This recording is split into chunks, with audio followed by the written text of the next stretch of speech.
You want to know why I'm not having an aneurysm over people losing their food stamps on November 1st? Here's why. Come grocery shop. Get that ticket. Go by faster. I should not have to pay to feed you and your 9 children. I'll be the selfish one. My kid comes first in my eyes, not you. I would take a third job. I have 2 jobs. I would take a third job if I had to, just to make sure my kids ate. What are you doing for your kids besides coming on the internet and bitching that you don't have? And coming for black women, no. You just make yourself look stupid. She got SNAP, EBT, and a degree, ho. Katt Williams is back in the spotlight again, and this time, it's not because he's dragging another comedian or spilling more Hollywood secrets. Nope, this time he's firing back hard at a wave of so-called Karens who've been celebrating online after hearing that Trump is cutting federal food aid. The internet's been buzzing with videos of these women proudly saying things like, "Good, get a job, I don't want to pay for your kids," while showing clips of black women simply talking about food stamps. It's wild how bold some of them are acting online.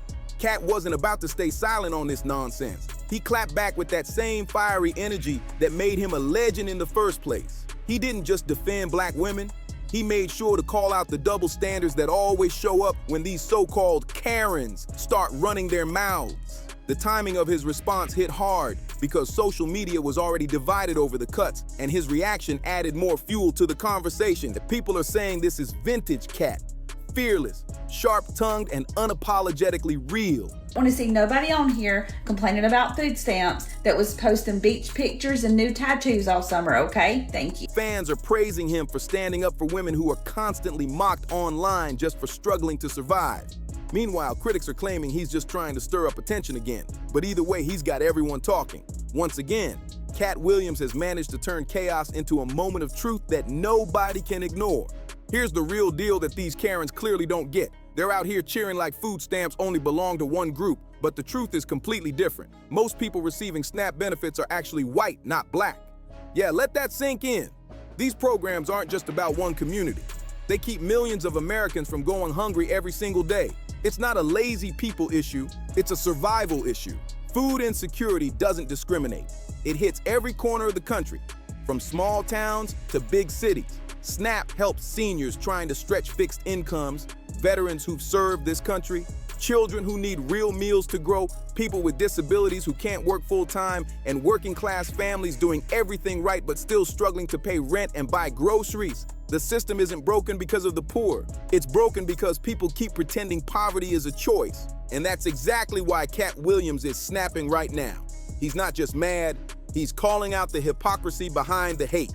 Every time policies change, it seems like black families become the main target of blame while the facts tell a totally different story. So when he goes off, it's not just comedy. It's frustration mixed with truth. Katt's using his platform to remind everyone that poverty doesn't have a color, but prejudice sure does. Here's where things get real. 8 Americans rely on SNAP benefits, and tonight there is mounting worry for them. They might not be able to afford food with money running out 1 week. Starting November 2025, millions of Americans are about to lose their SNAP benefits, better known as food stamps, and the reason behind it is straight up political chaos. The federal government is still stuck in a shutdown, and Congress hasn't moved fast enough to approve the funding needed to keep SNAP running. The U.S. Department of Agriculture is claiming their hands are tied, saying they legally can't issue benefits without congressional approval. But that's not exactly true. What they're not shouting from the rooftops is that there's another option. Republicans could easily tap into emergency funds to keep SNAP going during the shutdown, but they're choosing not to. That decision isn't about legality, it's about politics. The USDA's own official shutdown plan literally states that benefits are guaranteed to be funded, even if the government shuts down. That means the money is there. It's just not being used. This move is leaving families across the country panicking, wondering how they'll feed their kids, pay rent, or even make it through the holidays. It's cruel, plain and simple. And the silence from those in charge is deafening. Instead of stepping in to help, they're letting millions hang in the balance, all while pretending it's out of their control. That's why so many are calling this a man-made crisis, not a financial one. And it's exactly why people like Katt Williams are losing patience and calling out the truth loud and clear. Let's break down what this really means for everyday people. Because the folks sitting comfortably in Congress won't be the ones missing meals this holiday season. No matter which side of the aisle they're on, while politicians argue and point fingers, families are the ones paying the price. Dan, my guy, most of the people who are on SNAP are children. According to 2023 fiscal analysis, it made up 39% of the people on SNAP. That's 12. SNAP currently supports about 42 million Americans. That's roughly 1 in every 8 people in this entire country. And here's what most people don't realize. The majority of those receiving SNAP benefits are actually children. We're talking about 12 million kids whose basic meals depend on this program. That's not laziness, that's survival. Food insecurity isn't some private struggle happening in the background. It's a national emergency that affects every single one of us. When millions can't afford enough food, it doesn't just hurt the families going hungry, it hits the whole economy hard. Children who skip meals can't focus in school, which means lower test scores and a weaker future workforce. Adults working full-time but still starving are more likely to fall sick, driving up healthcare costs for everyone. It's a chain reaction that spirals out of control, and pretending it's not our problem only makes things worse. Even local grocery stores and corner markets feel the punch. When people have less to spend, businesses lose sales, forcing them to hike prices just to stay open. Food banks can't keep up either. They're already stretched thin, trying to fill the gaps left by a system that's supposed to be protecting people, not abandoning them. And here's the real slap in the face. This isn't about a lack of resources. It's about greed and imbalance. Over 47 million Americans, including 13.8 million children, are food insecure right now. Yet 92 billionaires in the US collectively sit on $6.8 trillion. That's not just inequality, that's an outrage. The money exists, but it's locked away at the top while working families are left to fight over crumbs. This isn't just a political issue anymore. The US is one of the wealthiest nations in the world. It ranks first based on total GDP and 7th based on GDP per capita. Yet when it comes to food security, America ranks 22nd among developed countries. 33.8 million Americans didn't have adequate access to food, according to the latest report from the USDA. That's 13.5 million, or 10.2% of all US households in 2021. I'd literally stand on 2nd Avenue at 4 o'clock in the morning and go around behind the restaurants and wait for the bakeries to deliver bread. When you're that hungry to steal bread from the restaurants behind the stores, you're hungry. It's a moral one that's exposing the brutal truth about how divided America really is. Let's set the record straight once and for all. SNAP isn't some program just serving one race or one type of person. It's as diverse as America itself. According to the Food Research and Action Center, around 37% of SNAP recipients are white, 26% are black, and the rest include Hispanic, Asian, Native American, and multiracial families. That means this program cuts across every background, every neighborhood, every struggle. Hunger doesn't care what color you are, and neither should compassion. But here's where it gets downright disturbing. Those viral clips you see online of a black woman complaining about not getting food stamps, 9 times out of 10, that's not even a real person. It's AI generated. Yeah, fake faces, fake voices, fake outrage, all carefully designed to spark division and hate. They're literally creating digital people to reinforce stereotypes and keep folks fighting each other instead of questioning the system that's failing everyone. It's manipulation at its ugliest, and people fall for it because they want someone to blame. They know showing a black woman will trigger clicks, comments, and arguments, and that's exactly the goal. Meanwhile, the real faces of hunger, people of every race and background, are being ignored. That's why it's so important to recognize what's real and what's manufactured. Because misinformation isn't just annoying, it's dangerous. It keeps communities divided when they should be standing together. What we just witnessed is a perfect example of how deep this mess has gotten.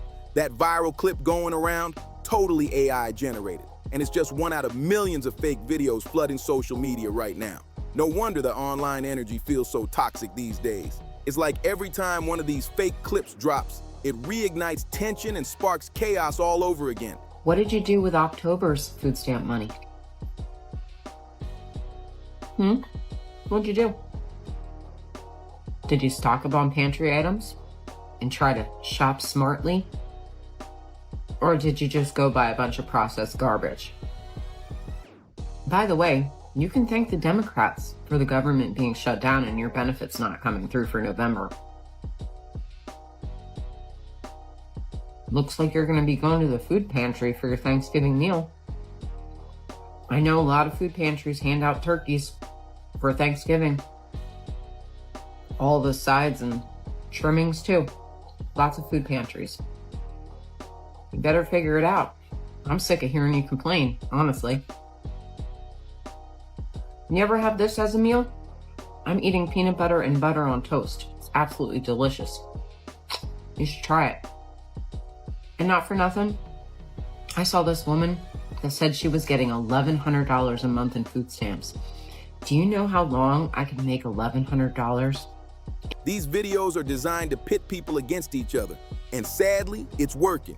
You've got white Karens online celebrating that black women are losing food stamps, completely ignoring the simple truth that most people receiving SNAP benefits are actually poor white families. That's the twisted part. The outrage is based on lies, while the real faces of poverty are being erased. One woman on TikTok even went viral for posting one of the most tone-deaf, ignorant videos about food stamps you could imagine. She tried to act like struggling families were the problem, not the system that's failing them. But social media wasn't having it. People flooded her comments, calling out her hypocrisy and breaking down the real facts. The backlash was so intense, she ended up deleting the video altogether. This just shows how misinformation is spreading faster than truth, and how quick people are to attack others without even checking if what they're watching is real. It's wild, it's reckless, and it's turning serious issues like hunger into a toxic blame game instead of a real conversation about how to fix things. But here's the bright side of social media. Not everyone's falling for the lies. There are still voices out there trying to bring real awareness, like journalist Torre, who's been breaking down exactly why these food aid cuts will hit everyone, not just those receiving SNAP. He's been using his platform to educate people that when food assistance disappears, it doesn't just hurt poor families. It shakes the entire economy, from grocery stores to local farms. His message is loud and clear. When the most vulnerable suffer, the whole country feels it. And comedian D.L. Hewley didn't stay quiet either. He went off on the MAGA crowd for spreading all that misinformation online. He called out the ignorance behind those viral posts claiming that only black people will be affected by the cuts. Hewley made it clear that this issue isn't about race. It's about class, compassion, and basic survival. His fiery rant hit hard because it came with facts and frustration. And food stamps last in this house. There's two of us, but I do have my son over every once in a while, or my daughters over once in a while to eat. I feed them too, and we always got food in our house, no matter what. I would take a third job. I have two jobs. I would take a third job if I had to, just to make sure my kids ate. What are you doing for your kids besides coming on the internet and bitching that you don't have any money in your food stamps account? Well, I don't know, Sarah Meth. Perhaps they spent October's food stamps in October? Like, what the George Bush, you will pay for your crimes because these children should have been left behind, but unfortunately, they weren't. And now they're adults with access to the internet and total use of free will. I'm gonna start calling this the J-Lo theory. Whenever you give people full unmonitored access to something, whether it be a mic, a phone, social media, whatever it is, and total use of free will, they will use that thing regardless of if it sounds good or if it makes a lick of sense. This is what Trump means when he says smart people don't like me, because what do you mean she made this video in regard to November food stamps, asking what people did with their October food stamps? He pointed out that when programs like SNAP get slashed white, black, Latino, everybody loses something. Millions of working Americans depend on this help just to stay afloat. These cuts are not about fairness, they're about neglect. And while some people keep pushing false narratives online, voices like Torre and D.L. Hewley are fighting to keep the truth alive, reminding everyone that hunger doesn't care what color you are, but power sure does. And then there's Katt Williams, never one to stay silent when things get ugly. He came out swinging at those Karens who were mocking black women for using food stamps, and he didn't hold back one bit. Of course, in true Katt fashion, he slipped in a sharp little joke that had people cracking up. But right after the laughter, he hit everyone with a dose of cold, hard truth. Katt made it clear that black women aren't the ones who will be hit the hardest when food aid gets slashed. He reminded folks that poverty doesn't wear one color, and the same system these Karens are cheering for will come back to hurt their own communities too. His message wasn't just funny, it was powerful. He called out the hypocrisy behind mocking others for struggling while ignoring the fact that millions of white families also rely on SNAP just to survive. Katt's delivery had that perfect balance, humor mixed with truth that cuts deep. Fans flooded the comments saying he said what needed to be said, and even some of his critics couldn't deny he made a solid point. Once again, Katt Williams proved that he's not just a comedian. He's a voice that exposes the nonsense hiding behind people's fake outrage. Isn't it strange how every time the topic of food stamps comes up, these news outlets always seem to find a black person to interview?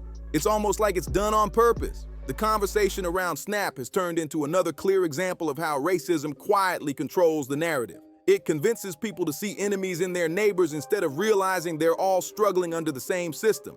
That's how they get folks to vote against their own best interests. Divide, distract, and dominate. And believe it, this isn't accidental, it's all by design. The people behind those fake AI videos of black women complaining about food stamps know exactly what they're doing. They're feeding stereotypes, sparking outrage, and keeping the real truth buried. It's digital propaganda made to make one group look bad while the ones really pulling the strings stay protected. To show just how deep this goes, let's talk about conservative lawyer Mike Davis, the guy rumored to be one of Trump's potential attorney general picks. He went online and tweeted something so cruel, it barely even sounds real. He said, "We should only help people who can't help themselves." It's outrageous. 40 million people get food stamps. Get off your fat ghetto ass. Get a job. Stop reproducing. Change your culture. Stop giving food stamps to immigrants. We don't want you here if you won't work. Now let's pause for a second. Who do you think he's talking about when he says fat ghetto ass? What culture is he referring to exactly? We all know what kind of dog whistle that is. They always throw the word immigrant in to make it sound like it's about foreigners. But don't be fooled. He's talking about American citizens, the same people working 2 jobs and still needing help just to eat. And here's the wildest part. These same folks screaming stop reproducing are the ones who swear they're pro-life. The hypocrisy is unreal. You really can't make this stuff up. It's open hostility dressed up as tough love, and it's becoming more obvious by the day. They're not mad about taxes. They're mad about who they think is benefiting. To end on a powerful note, one post on X, formerly Twitter, said it best: let November roll around. And when those poor white families don't get their SNAP check, we'll see just how hungry you have to be to stop being racist. That one sentence hit harder than any political speech because it's the raw truth. Hunger doesn't care about race. And when the system fails, everyone suffers. So here's the real question. Do you think these SNAP cuts are just a case of bad management, or is there something deeper going on? Could this be a calculated move to keep people divided, push racist narratives, and shift blame onto black Americans yet again? Even though the numbers prove most recipients are white? Drop your thoughts in the comments. I want to know how you see it. Are we witnessing government mismanagement or straight up manipulation? Let's talk about it, because this conversation matters. And before you scroll away, don't forget to like, share, and subscribe for more breakdowns just like this.